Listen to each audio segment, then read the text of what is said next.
Hello YouTubers, I thought I'd make this video overview on this TOA DA250FH amplifier before putting into service on the system here, which I will be doing that here today. Thought I'd show you guys this because I'm sure I'll get tons of comments talking about it and do an overview video of this. So now is the time before I put it into service. So now the first thing you'll notice, it has two cooling fans on the back. If you guys get one of these, be aware that you're going to most likely have to change out your fans, because these fans are pretty much shot. Like this one here is almost like frozen. I can barely spin it. The ball bearings on this was basically rust, and this one was making noises all the whole time. So I opted to get a couple of TOA fans. Here's the part number if you want to change out your fans on this. These are 40 mil fans by 10. So it's 40 mils height, length, and height. And then the depth is 10. So, and the nice thing with these TOA fans are, it has these little jelly crimp connectors I usually use with the telephone lines for those of you that work with telephone equipment. So you can splice in your oddball connector that like in this case, this uses an oddball type of connector, and I had to convert it to the connector that these TOA fans use. I don't have the silencer on them. I want this to get as full air as possible. Because I don't want this thing to overheat. It is not a good idea to disconnect the fans either, because this can overheat if you're cranking the volume really loud. So just be aware of that. Now on the back, this has got some goofy inputs, I'll call it. As you will notice, there is no RCA or XLR or quarter inch, none of that. You actually have to provide your own. Okay, you see the connections back here? It is important. I got C to work as well, but usually the standard is H and E. And E is just earth. That's usually the RCAs that you guys know, the RCA connectors.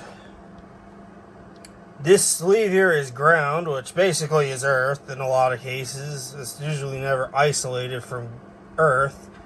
And then this center pin you see is hot. It's H.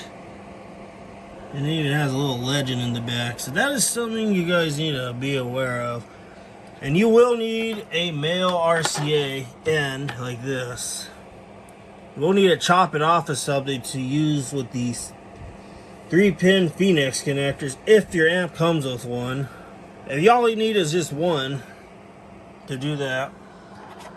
You will need also this.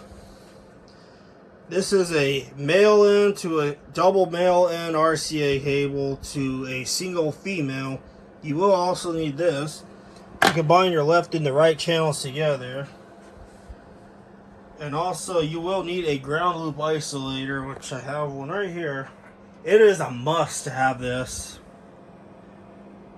One of these RCA ground loop isolators usually used with car audio systems. These are good enough. The reason why you need to use this, ground loops is not really a big issue with this. The other reason is you have to add resistance to your left and the right channels, because you're basically now shorting your left and the right channels together to combine it and make it into mono, because this is a mono amp. So you will need this, and you might need these RCA female couplings in case you have a bunch of these RCA to 3.5 mil cables lying around, or vice versa. You will need these to connect this to this and to that, if that makes any sense. That's definitely important information you guys need to know about this amp.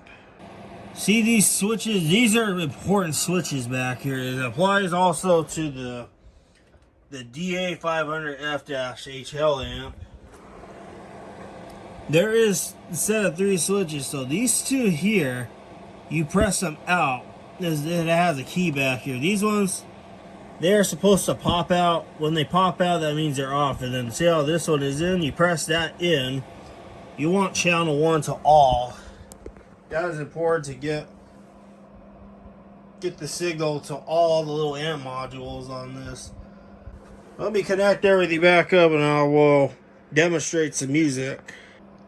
Okay, so I got the lines connected back up. So, there we go.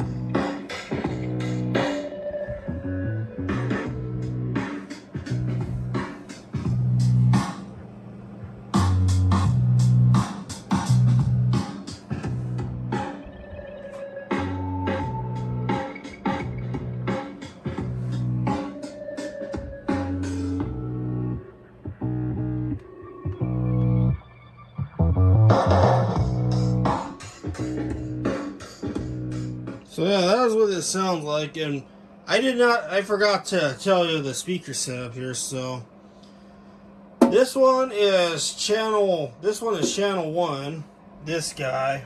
This JBL here is channel 2.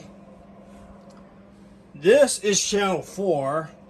And then this old international speaker here from 1940 is on channel 3. So that's how I have everything set up.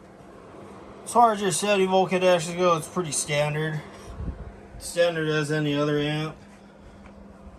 So yeah, I hope you guys enjoyed this overview video of this TOA DA250FH amplifier. It's a wonderful unit. I'm glad TOA makes such a thing like this because it makes expanding your intercom system so much easier.